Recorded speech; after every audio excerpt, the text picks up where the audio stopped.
थी तो मुझसे 10 साल छोटी, पर काम बड़े करके चली गई। अरे यो मन की काकी, तनिक निहारन की तैयारी जल्दी कर ले। देखो तो नई बहू की गाड़ी दरवाजे पर आ खड़ी है। पहले गाड़ी के पास जाकर बहू को शरबत पिलाओ। हाँ हाँ बड़ी ठकुराइन, अब ही जात हैं। बहू का हालचाल पूछे। तुम चिंता ना ही करो, मन की काकी बोली। थोड़ी देर में अंदर निहारन की सब तैयारियां होने के बाद तारा देवी बोली, अब बहू को अंदर बुला लो। मन की काकी बाहर जाकर बहू से बोली, चलो नई बहू, अब अंदर चलो। नई बहू जैसे ही पग जमीन में रखती, उसकी पायलों के घुंघरू बज उठते। वैसे भी नई दुल्हन की छवि की बात ही कुछ और होती है। लाल जोड़े में सजी नई बहू महावर लगे पैरों के साथ द्वार पर पहुंची। तभी तारा देवी कुछ औरतों के साथ बहू का निहारन करने आ पहुंची। तारा देवी ने बहू का निहारन किया और बहू हल्दी लगे हथेलियों के निशान दरवाजे के दोनों ओर लगवाकर बोली, चलो बहू भीतर आओ। भीतर ले जाकर बोली, चलो पहले मंदिर में और अपने बड़े बुजुर्गों की तस्वीरों के आगे माथा टेको, बाद में और भी नेक चार निभाने हैं। नई बहू सकुचाते सब बातें मानती जा रही थी। भगवान के पास माथा टेकने के बाद तारा देवी नई बहू को बड़े बुजुर्गों की तस्वीरों के पास ले गई। सारी तस्वीरों को नई बहू से प्रणाम करने को कहा।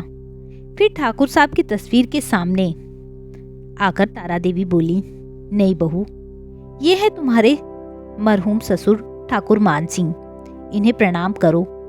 और इनके बगल में जिस महिला की तस्वीर है वो ही तुम्हारे पति की असली माँ है। तुम्हें शायद कुछ अभी समझ नहीं आया होगा, लेकिन अब तुम इस परिवार की सदस्य हो और इन सब बातों के विषय में तुम्हें पता होना चाहिए।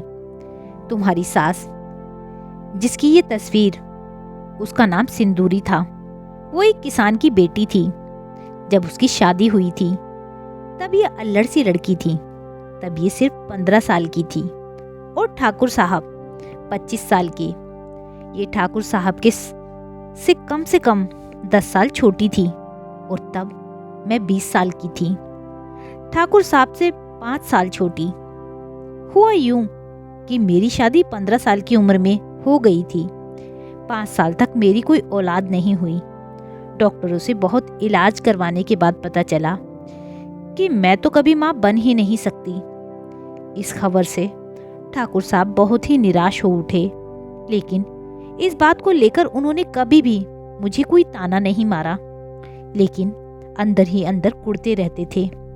तब मैंने उनकी दूसरी शादी करवाने का फैसला किया, लेकिन कोई योग्य लड़की नहीं मिल रही थी। एक दिन मैं ठाकुर साहब के साथ मेला देखने गई। तभी मेरी मुलाकात सिंदूरी से हुई। वो वहाँ चूड़ियाँ बेच रही थी। उसने मुझसे चूड़ियाँ लेने को कहा और मैं उसकी बात टाल ना सकी। पता नहीं कौन सी मोहनी थी उसमें कि जो भी देखता आकर्षित हुए बिना नहीं रह सकता था। मैंने उसे ठाकुर साहब के लिए पसंद कर लिया, लेकिन ठाकुर साहब सिंदूरी को कभी पत्नी वाला दर्जा नहीं दे पाए, क्योंकि वो तो मुझसे प्रेम करते थे। सिंदूरी उनके लिए पराई स्त्री समान थी। फिर एक रोज हम लोग अपने तांगे से कहीं जा रहे थे। हमें दूर से किसी छोटे बच्चे के रोने की आवाज आई। हमने तांगा रुकवाया और वो आवाज कच्ची सड़क से उतरकर थोड़ा दूर झाड़ियों से आ रही थी। हम सब पास गए। देखा तो एक औरत लेटी हुई थी और उसके बगल में 8-9 महीने का बच्चा बिलख रहा था। ठाकुर साहब ने कहा कि इसे छूकर देखो, शायद तबीयत खराब है, तो उठ नहीं पा रही है, इसलिए बच्चा रो रहा है। सिंदूरी ने उस औरत की नब्ज टटोली, माथे पर हाथ रखा। देखा तो उसका शरीर एकदम ठंडा था, शायद वो मृत थी। लेकिन ठाकुर साहब ने तसल्ली करने के लिए तांगे वाले को बुलाया। उसने भी उसकी नब्ज टटोलकर यही कहा। तब सिंदूरी उस बच्चे को झट से अपनी गोद में उठाकर बोली, दीदी, आज से यही हम लोगों की संतान होगा। मैं आपसे कुछ नहीं मांगती, आप मुझे इस वंश की बेल बढ़ाने के लिए लाई थी, लेकिन ठाकुर साहब तो आपसे प्रेम करते हैं, इसलिए वो मुझे आज तक पत्नी की दृष्टि से नहीं देख पाए। तो क्यों ना हम इस बच्चे को अपनाकर इस अधूरे परिवार को पूरा कर लें। और उस दिन उस बच्चे को सबने दिल से अपना लिया, जिसकी बहू तुम आज बनकर आई हुई इस घर में।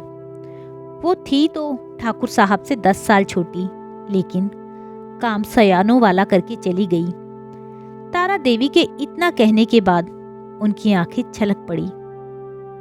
तो दोस्तों, यह थी एक छोटी सी कहानी। इस कहानी के बारे में आपकी क्या राय है, मुझे कमेंट करके ज़रूर बताइएगा। यदि चैनल पर नए हो तो चैनल को सब्सक्राइब करना ना भूलिएगा। कहानी सुनने के लिए बहुत बहुत धन्यवाद।